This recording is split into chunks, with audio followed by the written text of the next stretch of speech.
ছেলেরা, জোয়ানেরা, যুবকেরা, আল্লাহ নবী 63 বছর হায়াতে জিন্দেগির ভিতরে আল্লাহ নবী আমাদের কথা ভুলে যায়নি, আল্লাহ রসুল আমাদের কথা ভুলে যায়নি।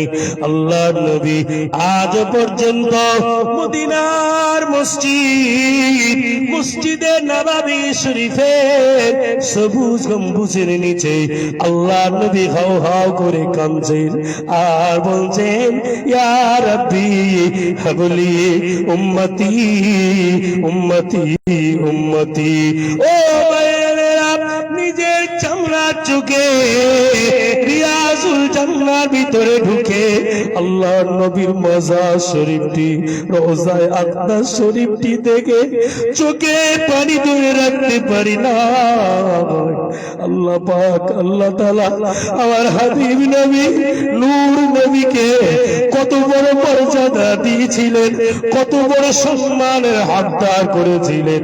আল্লাহ নবী নূর নবী রওজার সমস্ত ধারে, সমস্ত জায়গায় আল্লাহ পাকের কোরআন শরীফের আয়াতগুলো সুন্দরভাবে সোনালী আকারে লিখে রেখেছেন। সেই জায়গায় পুলিশ প্রশাসনেরা, হাজী সাহেবেরা হাও হাও করে কাঁদে। আল্লাহ নবী মদিনার মসজিদ নববী শরীফের নামাজ আদায় করেন।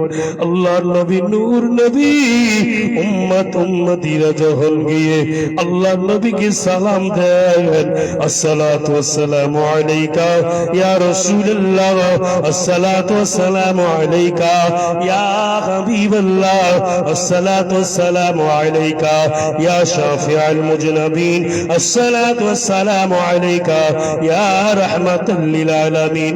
হুজুর বেয়াদবি মাফ করুন হুজুর, ভারতের জমিন থেকে আমরা গুনাহগার, কেউ বা কলকাতা থেকে দুবাই হয়ে, কেউ বা কলকাতা থেকে আবুধাবি হয়ে, কেউ বা কলকাতা থেকে মুম্বাই হয়ে, কেউ বা কলকাতা থেকে দিল্লি হয়ে, কেউ বা জেদ্দা হয়ে, কেউ বা মদিনা শরীফে চলে যায়, কেউ বা মক্কা শরীফে চলে যায়।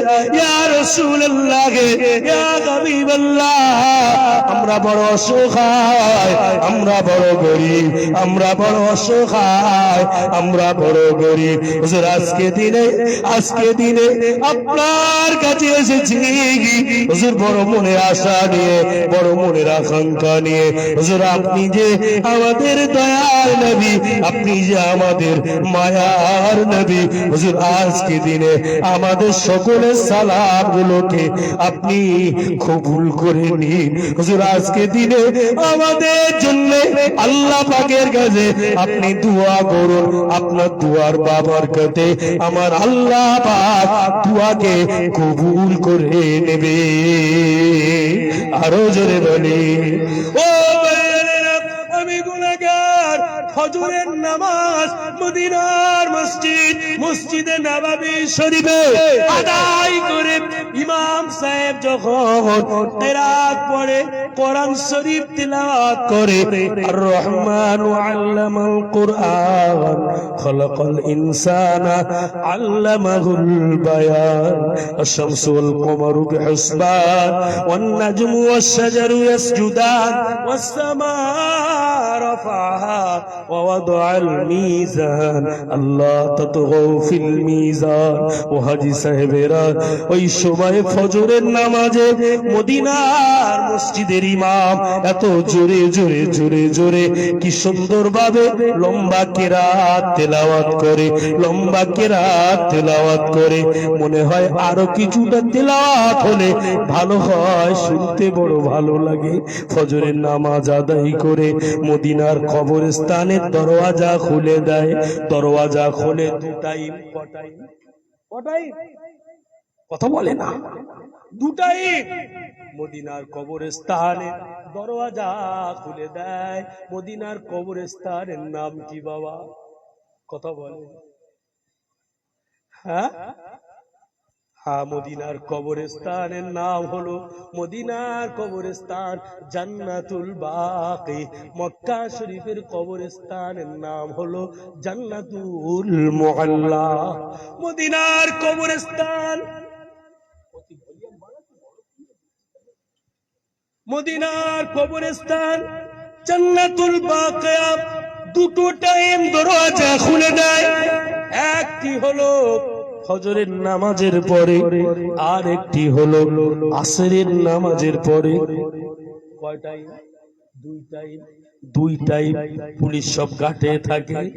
আমি দেখেছি ওই মদিনার কবরস্থান জান্নাতুল বাকিয়া হুজুরদের মাজার শরীফ গুলো কি সুন্দর ভাবে সব একই রকম ভাবে মাটি চাপা দিয়ে রাখা আছে। কারুর বোঝা যাবে না এটা অমুকের মাজার, এটা অমুকের কবর, এটা অমুকের মাজার, এটা অমুকের কবর, কারুর বোঝা যাবে না। মদিনার কবরস্থান আমি ঘুরে ফিরে দোয়া করে কোরআন তেলাওয়াত করে আল্লাহ রাসূলের মাজার শরীফের এখানে এসে আসসালাতু ওয়াসসালামু আলাইকা ইয়া রাসূলুল্লাহ, আসসালাতু ওয়াসসালামু আলাইকা ইয়া হাবিবাল্লাহ। হুজুর বেয়াদবি মাফ করুন, হুজুর বেয়াদবি ক্ষমা করুন। আমরা হিন্দুস্তানের মানুষ, আমরা ভারতবর্ষের মানুষ, আর মক্কা মদিনার জমিনে এই হিন্দুস্তানের মানুষ, ভারতবর্ষের মানুষদের খুব দাম, খুব নাম। কারণ হলো হিন্দুস্তানের জমিনে আল্লাহ রসুলকে আসার বড় ইচ্ছা ছিল, কিন্তু হয়ে ওঠেনি। মক্কা মদিনার জমিনে ভারতবর্ষের মানুষের বড় সুনাম। ও ভাই, এইবারে আমরা ফ্লাইটে উঠে চলে আসব, মদিনা ছেড়ে চলে আসব। চোখে পানি আর ধরে রাখতে পারি না। ইয়া রাসূলুল্লাহ, ইয়া হাবিবাল্লাহ, আপনার এই সোনার মদিনা আর কি জীবনে আশা হবে না? আপনার এই সোনার মদিনা আর কি জীবনে আশা হবে না? হুজুর, আপনার মাজারের পাশে আমি গুনাহগার, আমার মুহতারাম সাহেব একসঙ্গে মাজারের পাশে দাঁড়িয়ে দোয়া করতাম, দোয়া চাইতাম। হুজুর, আর কি আশা হবে না? আল্লাহর নবী নূর নবীর রওজা শরীফের পাশে চাতওয়ালে যে পার্কটি রয়েছে, চাতওয়াল ছেড়ে ফাঁকা এসে গামামা মসজিদের পাশে, মসজিদে আবু বকরের পাশে যে পার্ক টাইপের গাছ লাগানো আছে, ওখানে বসে বসে আল্লাহ পাকের কোরআন তেলাওয়াত করতাম। ও ভাইজানেরা, সেই জায়গায় কি আর যাওয়া হবে না? আর কোরআন তেলাওয়াত করা হবে না? বাবা, চোখের পানি ধরে রাখা যায় না। আল্লাহ নবী নূর নবী হাবিব নবী বলেন, আমার আশিকি উম্মাত উম্মতিরা, আমি রাসূলুল্লাহ জানিয়ে দিলাম, আমি হাবিবুল্লাহ শুনিয়ে দিলাম, মা বাইনা মিম্বরি রওজাতি ওয়া রওজাতু মির রিয়াজুল জান্নাহ। আমি রাসূলুল্লাহ জানিয়ে দিলাম, আমি হাবিবুল্লাহ শুনিয়ে দিলাম, আমি রাসূলুল্লাহ যে জায়গায় দাঁড়িয়ে দাঁড়িয়ে ইমামতি করেছি, ওই জায়গা থেকে নিয়ে আমার রওজায়ে আকদাস পর্যন্ত আল্লাহ পাকের জান্নাতের বাগান। জোরে বলা গেল না সুবহান?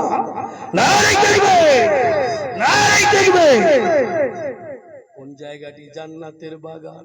যে জায়গা দাঁড়িয়ে দাঁড়িয়ে আল্লাহর নবী ইমামতি করেছেন, আল্লাহর নবী নামাজ আদায় করেছেন, ওই জায়গা থেকে নিয়ে আমি রাসূলুল্লাহ আমার রওজায়ে আতহার পর্যন্ত আল্লাহ পাকের বেহেশতের বাগান। আল্লাহর নবী সাহাবায়ে কেরামেরা, নবীজি যখন নামাজ আদায় করতেন, সাহাবায়ে কেরামেরা সব ছুটে আল্লাহর নবীর পিছনে গিয়ে দাঁড়িয়ে যেতেন, আল্লাহর নবীর পিছনে গিয়ে দাঁড়িয়ে যেতেন। বাবা, সোনার চাঁদেরা এত নসিবটা খুশ নসিব করেছেন। আল্লাহর নবী যে দরওয়াজা রয়েছে, বাবে জিবরিল যে দরওয়াজা, হাজী সাহেব দেখেছেন, ও হাজী সাহেব দেখেছেন, বাবে জিবরিল মদিনার মসজিদ নববী শরীফে রিয়াজুল জান্নার ভিতরে ঢুকতে গেলে বাবে জিবরিল দরওয়াজা দিয়ে ঢুকতে হয়। যেটা আমরা ঢুকি ওটা দিয়ে নয়, ওটা বাবে জিবরিল নয়, ওটা আলাদা। পাশের দরওয়াজাটা হলো আরবিতে লেখা আছে, দেখবেন বাবে জিবরিল। ওই দরওয়াজা দিয়ে আল্লাহ পাকের ফেরেশতা হযরত জিবরাইল আমিন আলাইহিস সালাতু ওয়াস সালাম ওই দরওয়াজা দিয়ে আল্লাহর নবীর কাছে আসতেন, আল্লাহর নবীর কাছে এসে বসতেন, আল্লাহর নবীর সঙ্গে আলোচনা করতেন। আর যে দরওয়াজা দিয়ে আমরা ঢুকি, ওই দরওয়াজা দিয়ে ঢুকি প্রথমে যে গাড়াল দিয়ে বড় লাল ফিতে দিয়ে খুঁটি দিয়ে ঘেরা আছে, ওই জায়গাটা হলো আসহাবে সুফা। কি বললাম? আসহাবে সুফা। ওখানে একটু গিয়ে বসতে হয়, ওখানে একটু গিয়ে বসতে হয়, কিন্তু পুলিশরা বসতে দেয় না। আমি টুকুস করে একটু বসে পড়েছিলাম, টুকুস করে একটু বসে পড়েছিলাম, বলি যাহাই হবে। একটু বসে পড়েছিলাম আসহাবে সুফায়। ও ভাইজানেরা, আসহাবে সুফায় একটু বসলাম। এই আসহাবে সুফা একটা আলোচনা আছে। এই আসহাবে সুফায় আব্দুল্লাহ জুল ওয়াজদাইন বাবা, তিনি তার জীবনের যত অর্থ সম্পদ চাচার কাছে কাজ করতেন। চাচার কাছে, চাচা হলো কাফের, চাচা হলো বেদিন, চাচা হলো বেঈমান, ঈমান আনেননি, যার নাম হলো আবু জেহেল। আবু জেহেল ঈমান আনেনি, চাচার কাছে কাজ করতেন। আব্দুল উজ্জা, চাচা গাড়ি ঘোড়া সম্পদ বিল্ডিং গালাখানা সব কিছুকে ভাইপোকে দিলেন, ভাইপো এগুলো সব তোমায় দিয়ে দিলাম। আব্দুল উজ্জা আনন্দে খুশিতে বাগে বাগ। আব্দুল উজ্জা টুক টুক টুক টুক করে দিন যায়, রাত আসে, রাত যায়, দিন আসে, আব্দুল উজ্জার দিলে শান্তি নাই। আব্দুল উজ্জা গুটি গুটি পায়ে আমার আপনার নবী নূর নবীর হাতে হাত দিয়ে ঈমানের কলেমা পড়ে মুসলমান হয়ে যায়। আরো জোরে বলেন সুবহান। আব্দুল উজ্জা চাচাকে জানেন নাই, আব্দুল উজ্জা ঈমানের কলেমা পড়ে মুসলমান হয়ে যায়। আবু জেহেল লেগে আগুন হয়ে যায়, আবু জেহেল লেগে শেষ হয়ে যায়। আবু জেহেল ভাবতে থাকে কি ব্যাপার, কি হয়েছে। গভীর রাত নিশুতিরা এমন করে ভাইপোর ঘরে লম্ব জলে, ভাইপোর ঘরে বিড়বিড় করে আল্লাহ পাকের কোরআন শরীফের আয়াত তেলাওয়াত হতে থাকে। আবু জেহেল রাতের অন্ধকারে ভাইপোকে জিজ্ঞাসা করে, এ ভাইপো দরওয়াজা খোলো, দরওয়াজা খোলো, তোমার ঘরে বিড়বিড় করে কি তেলাওয়াত হয়, তোমার ঘরে কি এমন তেলাওয়াত হয়। ওই সময় বলতে থাকে, হে আবু জেহেল, ইসলামের শত্রু, কোরআনের শত্রু, ইসলামের শত্রু, কোরআনের শত্রু, বিশ্ব নবীর শত্রু আমি আব্দুল উজ্জা, তুমি হলে আমার চাচা, আমি হলাম আপনার ভাইপো।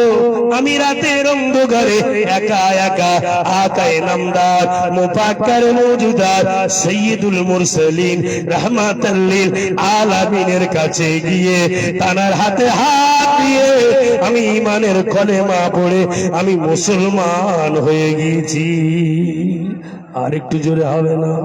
নারে তাকবীর, নারে তাকবীর। আমি ঈমানের কলেমা পড়ে মুসলমান হয়ে গেছি, আমি আব্দুল উজ্জা। মাশাআল্লাহ, আমি আব্দুল উজ্জা। আর দেরি নাই, আমি তোমাকে চাই না, আমি আমার নবীকে চাই। জুড়ে বলেন সুবহানাল্লাহ। বললো যাও, আমার সম্পত্তি সব দিয়ে দাও, আমার সম্পত্তি সব দিয়ে দাও। আব্দুল উজ্জা সব দিয়ে দিলেন, এই নাও ফিরিয়ে, আমি সব ছাড়তে রাজি, আমি মুহাম্মাদুর রাসূলুল্লাহকে ছাড়তে রাজি নই। জোরে বলেন সুবহানাল্লাহ। সংক্ষেপ করে বলছি, আমার মোহাম্মদ আলী মামা খুব ভালো মিষ্টি ভাষী আলোচনা করেন, আপনাদের খিদমতে ওয়াজ করবেন। যাই হোক,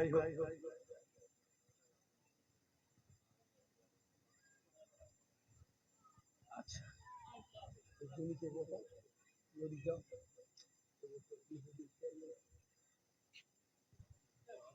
মাশাআল্লাহ, খুব সুন্দর। বাবা, আমাদের কমিটির ছেলেরা রিকোয়েস্ট করেছেন, 7 পারা খতম আছে, একটু দোয়া করতে হবে। তো মামা এসে গেছে, মামা ভাগনার ব্যাপার। তো এখানে আমি আর বেশি লম্বাও তো করাটা ঠিক হবে না। আবার আপনার রাতও ভারী হয়েছে, সুরা আমাকে উপরে দিয়ে দাও, অসুবিধা উপরে এসে আপনি নিচে বসবেন, আপনি নেই পাশে নিয়ে আল্লাহ। যাই হোক, আমি সংক্ষেপ করব, কেননা আমি আদব জিনিসটা খুব খেয়াল রাখি। আমার প্রবীণ, আমার খুব কাছে, আমার মামা এসে গেছে, আমার ভাইয়েরা। আব্দুল উজ্জা সে আসহাবে যে সুফা আমি বসেছিলাম, সেই আসহাবে সুফায় আল্লাহ রাসূল সাল্লাল্লাহু আলাইহি ওয়াসাল্লাম, উফ, কলিজাটা ফেটে যাচ্ছে বাপ, এই মানুষের অবদান। বাবা আব্দুল উজ্জা ওখানে বসে আছেন, গায়ে একটা চাদর। আবু জেহেলকে বলছেন, হ্যাঁ আবু জেহেল, অর্থ সম্পদ টাকা পয়সাই নাও, গাড়ি বাড়ি নাও, তোমার সঙ্গে আমি থাকতে চাই না। আমি আকাই নামদার মুহাম্মদে মুজদার মুস্তাফা নবী, যার হাতে হাত দিয়ে ঈমানের কলেমা পড়ে আমি মুসলমান হয়েছি, আমি নবীকে ছাড়তে রাজি নয়। জোরে বলে, আর একটু জোরে হবে না? ছেড়ে দিলে। আবু জেহেল বলছেন, তাহলে তোমার গায়ে যে পোশাকটা আছে, ওই পোশাকটা আমার টাকায়, বলছে নিয়ে নাও। কত বড় খারাপ মানুষ, চিন্তা করতে পারছে? কেউ কাউকে যদি পোশাক দেয়, সে জিনিসটা নেয়। আবু জেহেলের সামনে আব্দুল উজ্জা পোশাকও দিয়ে দিলেন। পরনে কিছু নেই, কিছু পাতা, কলার পাতা এমন করে নিয়ে নিজের গুপ্তস্থানটা হেফাজত করে ছুটছে আম্মার কাছে। শীতের সময় আম্মা কম্বল গায়ে দিয়েছেন। মা ছেলেকে দেখে অবাক, চোখ দুটো ঢেকে নিলে। মা কম্বলটি দিয়ে দিলেন, ছেলে দুটুকরো করে নিলেন। সংক্ষেপ করে বলছি, একটা গায়ে চাদর করে নিলেন, একটা পরনে পরিধান করে নিলেন। ছুটে ছুটে আমার নবীর কাছে, মুস্তাফার কাছে গিয়ে সবকিছু আমি বলে দেব। আমার মুস্তাফা নবী, নূর নবী আমার বিচার করবে। জোরে বলেন সুবহান। চলে গেলেন আমার নবী নূর নবীর কাছে। আল্লাহ রাসূল সাল্লাল্লাহু আলাইহি ওয়াসাল্লাম ঘর থেকে, মদিনা শরীফ আজান হওয়ার পরে ঘর থেকে বার হয়ে দেখলেন আব্দুল উজ্জা এখানে বসে। আল্লাহ নবী জিজ্ঞাসা করলেন, আব্দুল উজ্জা কি হয়েছে তোমার, এই অবস্থা কেন ইয়া রাসূলুল্লাহ? আমার চাচা সবকিছু আমার থেকে নিয়ে নিয়েছে, আমার আর কিছুই নেই। আমার এই অবস্থা, পরনের কাপড় ছিল সেটাও নিয়ে নিয়েছে, শুধু কারণ আমার অন্যায়। আমি আপনার হাতে হাত দিয়ে ঈমানের কলেমা পড়ে মুসলমান হয়েছি বলে, এটাই হলো আমার অপরাধ, এটাই হলো আমার অন্যায়। আল্লাহ নবী বললেন, আব্দুল উজ্জা ঠান্ডা হও, বসো। আজ থেকে তোমাকে এই আসহাবে সুফা যত মানুষ থাকবে, তোমাকে স্বাধীন করে দিলাম। তুমি এখানে থাকবে, খাওয়া দাওয়া করবে, তোমার ইচ্ছা মতো সেটা খুশি সেটা করবে, তুমি আজ থেকে স্বাধীন। আল্লাহ রাসূল আসহাবে সুফার মানুষদেরকে বলে দিলেন, আমার আব্দুল উজ্জার বিষয়ে কোনো নালিশ রাখবে না, আমার আব্দুল উজ্জার বিষয় কোনো ধরনের নালিশ রাখবে না। আমার আব্দুল উজ্জা যেটাই খুশি, আমি রাসূলুল্লাহ সেটাই খুশি। জোরে বলেন আল্লাহ। আমার আব্দুল উজ্জা যেটা খুশি, আমি আল্লাহ, আমি রাসূলুল্লাহ সেটাই খুশি। বাবা সংক্ষেপ করে বলছি, আব্দুল উজ্জা আল্লাহ রাসূল আদর করে নাম রাখলেন, আদর করে নাম রাখলেন আব্দুল উজ্জা। আব্দুল্লাহ জুল ওয়াজদাইন যে নাম ছিল, আল্লাহর রাসূল আদর করে নাম লিখলেন আব্দুল উজ্জা। বাবা আব্দুল উজ্জা, বাবা আব্দুল উজ্জা সেই আসহাবে সুফা। বাবা মদিনা শরীফ রিয়াজুল জান্নাত একেবারে বাবে জিবরিল যে দরওয়াজার গেট, পাশের গেট থেকে আমরা ঢুকি, কেননা জিবরিল গেট থেকে ওখান থেকে কাউকে এলাও দেয় না, পাশের গেট থেকে আমরা যেটাই ঢুকি একদম এই পাশে। আল্লাহ পাক আমাদের সকলকে, যারা গিয়েছে তাদেরকেও বারবার যাওয়ার সুযোগ করে দেন, যারা যেতে পারেনি আল্লাহ যেন একবার তাদেরকে নিয়ে যান। বলুন সকলে আল্লাহুম্মা আমিন। আসুন ভাইয়েরা, কমিটির সোনার মানিকেরা, 4 খতম কোরআন, 7 খতম কোরআন তেলাওয়াত করেছেন।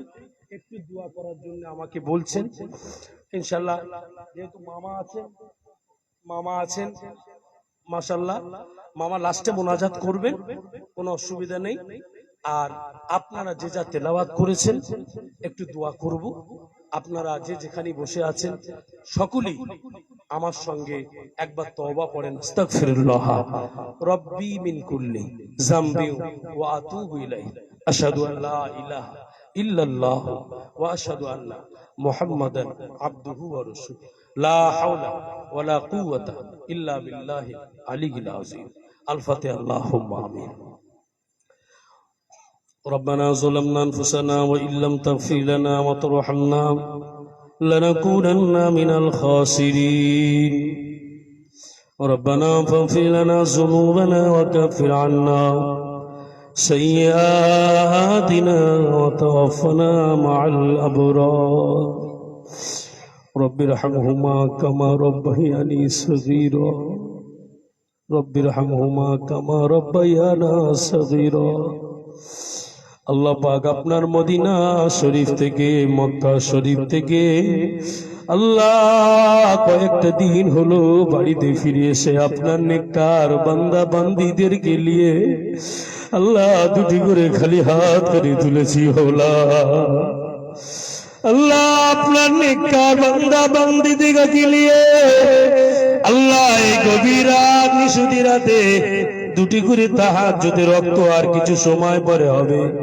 আল্লাহ এই সময় দুটি করে খালি হাত তুলেছি। মাওলা আয় আল্লাহ আমাদের তামাম জিন্দেগির অপরাধ অন্যায় গুলোকে মাফ করে দিন। আল্লাহ আল্লাহ পাক মায়েরা, বোনেরা, বেটিরা, ছেলেরা, বাচ্চারা 7 খতম কালামুল্লাহ শরীফ আয় আল্লাহ দোয়া দরুদ শরীফ যে যা তেলাওয়াত করেছেন আল্লাহ, এখানে বসে বসে যে যা তেলাওয়াত করেছেন সকলের তেলাওয়াত গুলোকে আপনার দরবারে কবুল করে নিন। আল্লাহ আল্লাহ পর্দা নাসিন আমার শত শত মায়েরা বোনেরা হাত তুলে আমিন আমিন করছেন। মাওলা কে কি হাত আশা নিয়ে আকাঙ্ক্ষা নিয়ে হাত উঠিয়েছে জানি না।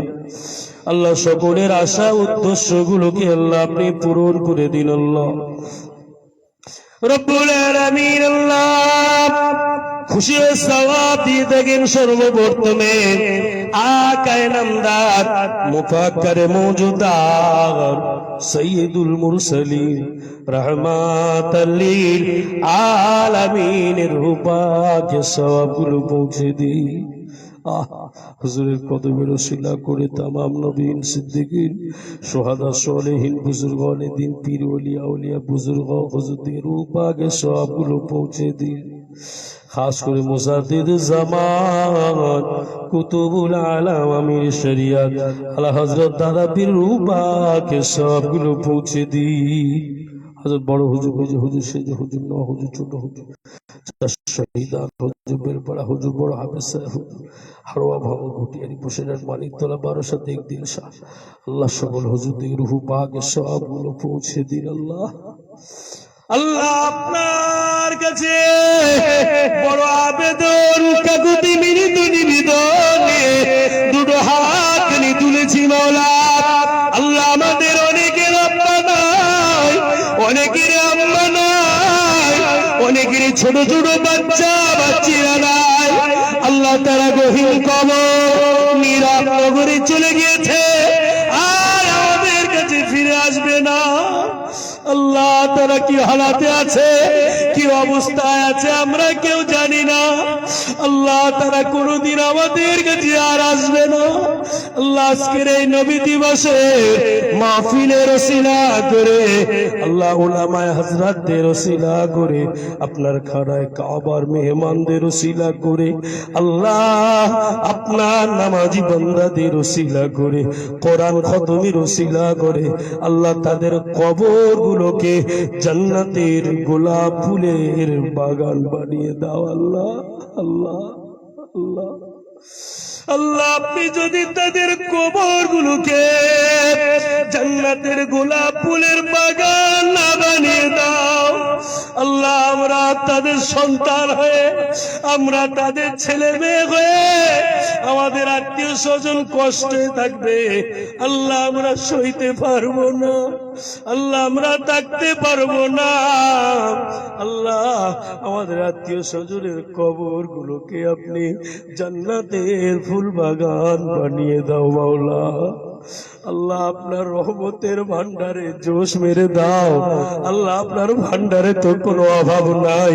আল্লাহ আপনার ভান্ডারে রহমতের ভান্ডারে জোশ মেরে দিয়ে আল্লাহ পাক এই কৃষ্ণ মাটি পশ্চিম পাড়ার আশেপাশে ডাইনে বামে পূর্বে পশ্চিমে এই আশেপাশে যত কবরস্থান আছে যারাই দুটো করে খালি হাত তুলেছে আল্লাহ কার কি আশা নিয়ে কে কি আকাঙ্ক্ষা নিয়ে হাত তুলেছে জানি না। আল্লাহ পাক আপনার রহমান রহিম গফুর গফফার নামের বাবার কাছে তাদের কবরে আযাব গুলোকে মাফ করে দাও আল্লাহ। আল্লাহ তাদের কবরে জান্নাতের বিছানা বিছিয়ে দাও। আল্লাহ তাদের কবরে জান্নাতের হাওয়া বইয়ে দাও। আল্লাহ তাদের কবরে জান্নাতের সঙ্গে সুড়ঙ্গ রাস্তা বাহির করে দাও মাওলা। আয় আল্লাহ আপনার এতগুলো নামাজি বান্দারা আল্লাহ পাগলের মতো টুটু করে খালি হাত তুলেছে আল্লাহ। আপনি সব কিছুই খোলা আসমানের নিচে দেখতে পাচ্ছেন। আপনার বান্দা বান্দিরা মায়েরা বোনেরা হাত উঠিয়েছে আল্লাহ। আল্লাহ যে যা মনের আশা নিয়ে আকাঙ্ক্ষা নিয়ে হাত তুলেছেন সকলের মনের আশা উদ্দেশ্য গুলো পূরণ করে দাও আল্লাহ। আল্লাহ 7 খতম কালামুল্লাহ শরীফ তেলাওয়াত করেছেন, যে যা আশা নিয়ে আকাঙ্ক্ষা নিয়ে তেলাওয়াত করেছেন সকলের আশা আকাঙ্ক্ষা গুলোকে আল্লাহ আপনি পূরণ করে দাও মাওলা। রব্বুল আলামিন আমরা বড় গুনাহগার, আমাদের গুনাহ হয়ে গিয়েছে বেশুমার। আল্লাহ আপনি যদি আমাদের গুনার দিকে খেয়াল করেন আল্লাহ আমরা কোনদিনের তরে জান্নাতে যেতে পারবো না। আল্লাহ আপনার রহমতের দরিয়ায় জোশ মেরে দিয়ে আল্লাহ আপনি আমাদের সকলের গুনাহগুলোকে ক্ষমা করে দিয়ে আল্লাহ আপনি আমাদের সকলকে জান্নাতি মানুষ হিসাবে